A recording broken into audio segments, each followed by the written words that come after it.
கிரிக்கெட்டில் டெஸ்ட், ஒருநாள் மற்றும் T20 என எந்த வகையான போட்டியாக இருந்தாலும் முதலில் பேட்டிங் செய்யும் அணி நிர்ணயிக்கும் இலக்கை இரண்டாவதாக பேட்டிங் செய்யும் அணி வெற்றிகரமாக எட்டி பிடித்து வெற்றி வகை சூடுவது என்பது கடினமான ஒன்றாகும். அதுவும் டெஸ்ட் கிரிக்கெட்டில் அதிகப்படியான ஓவர்கள் இருக்கும். ஒருநாள் போட்டிகளில் 50 ஓவர்கள் வரை இருக்கும். ஆனால் இவை இரண்டிற்கும் இடைப்பட்ட 20 ஓவர் போட்டிகளில் எதிரணியை நிர்ணயிக்கும் மிகப்பெரிய இலக்கை நோக்கி ஒரு அணி களமிறங்கும் பொழுது ஒரே ஒரு ஓவர் கூட ஆட்டத்தின் தன்மையை முற்றிலுமாக மாற்றக்கூடிய வல்லமை படைத்தது.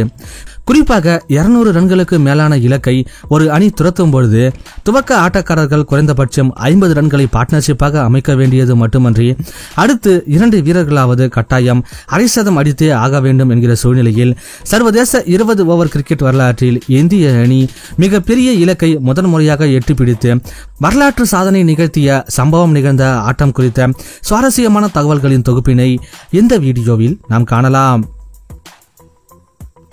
கடந்த 2009ஆம் ஆண்டு இந்தியாவிற்கு சுற்றுப்பயணம் மேற்கொண்ட இலங்கை அணி முதலில் பங்கேற்று விளையாடிய 3 போட்டிகள் கொண்ட டெஸ்ட் தொடரில் 2-0 என்கிற கணக்கில் தோல்வியடைந்த நிலையில் அதன் பிறகு நடைபெற்ற 2 போட்டிகள் கொண்ட 20 ஓவர் தொடரில் களமிறங்கியது.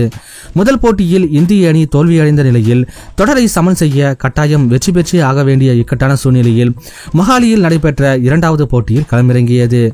டாஸில் வெற்றி பெற்ற இலங்கை கேப்டன் குமார் சங்கக்காரா பேட்டிங்கை தேர்வு செய்ய தொடக்க ஆட்டக்காரர்களாக களமிறங்கினர் திலகரத்னே தில்ஷானும் சனத் ஜெயசூர்யாவும். ஆசிஷ் நேரா வீசிய முதல் ஓவரின் 2வது பந்தில் சனத் ஜெயசூர்யா டீப் மிட்விக்கெட் திசையில் ஒரு பவுண்டரியை அடித்து ஆட்டத்தை அதிரடியாக துவக்க மற்றொரு துவக்க ஆட்டக்காரரான திலகரத்னே தில்ஷான் இஷாந்த் சர்மா வீசிய 2வது ஓவரின் 2வது பந்தில் லெக் ஸ்டம்பை பறிகொடுத்து ஒரு ரன்னில் பரிதாபமாக வெளியேற அதன் பிறகு களத்துக்கு வந்த கேப்டன் குமார் சங்கக்காரா வந்த வேகத்திலேயே தான் சந்தித்த முதல் பந்தை கவர் திசையில் பவுண்டரிக்கு விரட்டி தனது ரன் கணக்கை துவங்கியவர் அடுத்து சுதீப் தியாகியின் பந்தில் டீப் ஸ்கொயர் லெக் திசையில் ஒரு சிக்ஸரையும் அதற்கு அடுத்த பந்தை கவர் திசையில் மற்றொரு பவுண்டரியாக விரட்ட சீரான வேகத்தில் 10க்கும் மேலான ரன் ரேட்டில் முன்னேறி கொண்டிருந்தது இலங்கை அணியின் ரன் விகிதம். அதன் பிறகு ஆசிஷ் நெஹ்ரா வீசிய 5வது ஓவரில் சனத் ஜெயசூர்யா பாயிண்ட் மற்றும் கவர் திசைகளில் அடுத்தடுத்து 2 பவுண்டரியை அடித்தவர் டீப் பாயிண்ட் திசையில் சிக்ஸரை அடித்து இந்திய ரசிகர்களுக்கு அதிர்ச்சியை ஏற்படுத்தியவர். யூசுப் பதான் வீசிய 8வது ஓவரில் LBW மூலம் தனது விக்கெட்டை பறிகொடுத்து 31 ரன்களில் வெளியேற இவர்களின் அதிரடியான பார்ட்னர்ஷிப்பும் 81 ரன்களுக்குள் முடிவுக்கு வந்தது. அதன் பிறகு யுவராஜ் சிங் வீசிய 11வது ஓவரின் 4வது பந்தை டீப் மிட்விக்கெட் திசையில் சிக்ஸருக்கு தூக்கி அடித்த குமார் சங்கக்காரா சர்வதேச 20 ஓவர் கிரிக்கெட் அரங்கில் தொடர்ந்து 3வது முறையாக அரை சதம் கடந்த முதல் வீரர் என்கிற பெருமைக்கும் சொந்தக்காரரானார். அதன் பிறகு அதே யுவராஜ் சிங்கிற்கு எதிராக ஆதிக்கத்தை செலுத்த நினைத்த இவர் அரை சதம் கடந்த அதே ஓவரிலேயே லாங் ஆன் ஃபீல்டரிடம் கேட்ச் கொடுத்து 59 ரன்களில் 3வது விக்கெட்டாக வெளியேற அவருக்கு பின்னால் களத்துக்கு வந்த மஹிலா ஜெயவர்தனே 12 ரன்களிலும் சமரா கப்புகெதரா 2 ரன்களிலும் அடுத்தடுத்து வெளியேற 15 ஓவர்களில் 155 ரன்களுக்கு இலங்கை அணி 5 விக்கெட்டுகளை இழந்திருந்த நிலையில் மீண்டும் ஒரு தடுமாற்றத்தை சந்திக்க வேண்டியிருந்தது அந்த அணிக்கு.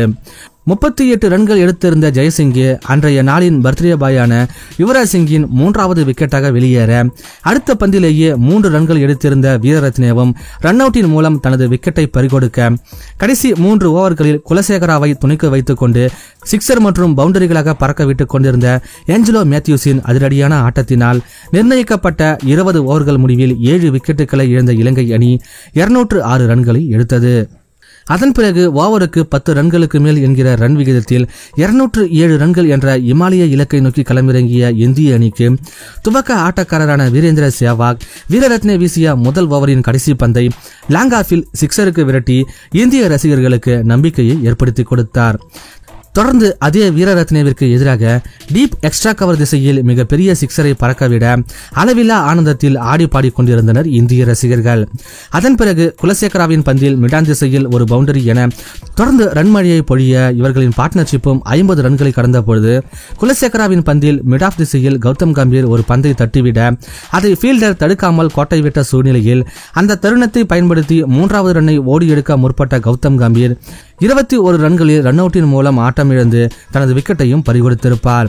அதன் பிறகு 3வது வீரராக களத்துக்கு வந்த மகேந்திர சிங் தோனி சேவாக்குடன் கைகோர்த்து அதிரடியாக குலசேகராவின் பந்தில் ஸ்ட்ரெயிட் திசையில் ஒரு சிக்ஸரை அடித்து தனது இன்னிங்ஸை ஆரம்பிக்க தொடர்ந்து கட்டுக்கடங்காத ஜல்லிக்கட்டு காளையை போன்று களத்தில் துள்ளி குதித்துக் கொண்டிருந்த வீரேந்திர சேவாக் தன்னுடைய 27வது பந்தில் சர்வதேச 20 ஓவர் கிரிக்கெட் அரங்கில் தன்னுடைய 2வது அரை சதத்தையும் பூர்த்தி செய்தார். அதன் பிறகும் தன்னுடைய அதிரடியை விட்டுவிடாத அவர் மேத்யூஸின் பந்தில் எக்ஸ்ட்ரா கவர் திசையில் ஒரு சிக்ஸரை விரட்ட அரங்கத்தில் இருந்த ரசிகர்கள் அனைவரும் எழுந்து நின்று கைத்தட்டி அவரை உற்சாகப்படுத்தினர். இதனால் மேலும் உற்சாகம் அடைந்த சேவாக் அடுத்த பந்தை கவர் திசையில் மற்றும் ஒரு பவுண்டரியாக பறக்கவிட அதன் மூலம் 10 ஓவர்களுக்குள்ளாகவே 100 ரன்களை கடந்து அசத்தியது இந்திய அணி. தொடர்ந்து பவுண்டரிகள் மற்றும் சிக்ஸர்களை பறக்கவிட்டு ரன்மழை பொழிந்து கொண்டிருந்த வீரேந்திர சேவாக் லாசித் மலிங்கா வீசிய 11வது ஓவரில் ஸ்ட்ரெயிட் திசையில் ஒரு பந்தை தூக்கி அடிக்க அந்த பந்தை லாங்கானில் இருந்து ஓடி வந்த மேத்யூஸ் அற்புதமாக கேட்ச் பிடிக்க சதமடிக்கும் வாய்ப்பை தவறவிட்ட வீரேந்திர சேவாக் 64 ரன்களில் தனது விக்கெட்டை பறிகொடுத்து வெளியேறியிருப்பார்.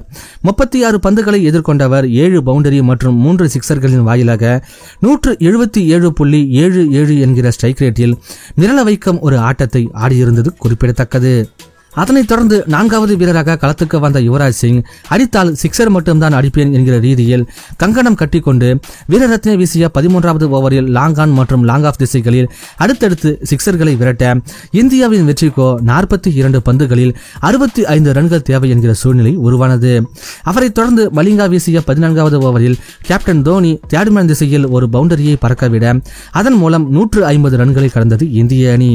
கடைசி 5 ஓவர்களில் இந்திய அணியின் வெற்றிக்கு 47 ரன்கள் தேவை என்கிற சூழ்நிலையில் பர்த்டே பாயான யுவராஜ் சிங் நுவன் குலசேகராவின் பந்தில் டீப் மிட் விக்கெட் திசையில் ஒரு சிக்ஸரையும் அதனைத் தொடர்ந்து ஓவர் லாங்கான் திசையில் மற்றொரு சிக்ஸரையும் பறக்கவிட்டவர் தில்ஹாரா பெர்னாண்டோவின் பந்து வீச்சில் ஷார்ட் ஃபீல்டரிடம் பந்தை தட்டிவிட்டு ஒரு ரன் ஓடி எடுத்த மண்ணின் மைந்தனான யுவராஜ் சிங் சர்வதேச 20 ஓவர் கிரிக்கெட் அரங்கில் தன்னுடைய 5வது அரை சதத்தையும் பூர்த்தி செய்தார்.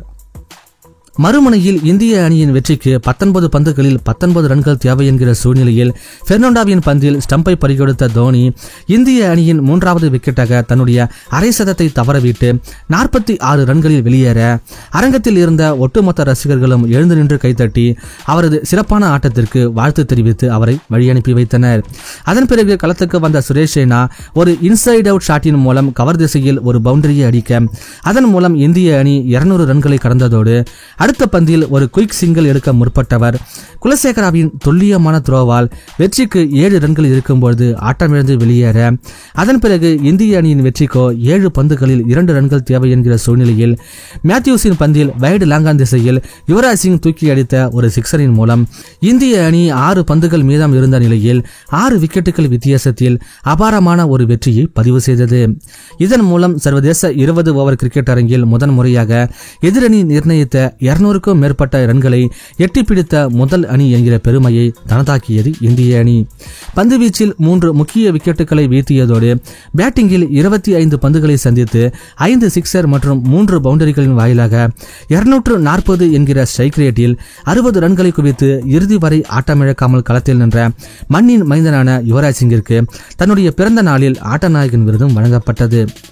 காலங்கள் பல கடந்தாலும் இந்திய கிரிக்கெட்டின் மாடர்ன் டே மும்மூர்த்திகளாக பார்க்கப்பட்ட வீரேந்திர சேவாக், மகேந்திர சிங் தோனி மற்றும் யுவராஜ் சிங் ஆகியோரின் அற்புதமான ஆட்டத்தினால் கிடைத்த இந்த அபாரமான ஒரு வெற்றியானது இந்திய ரசிகர்கள் மனதில் நீங்காத இடம் பிடித்த பல போட்டிகளில் ஒன்றாக தற்பொழுது வரை பார்க்கப்படுகிறது.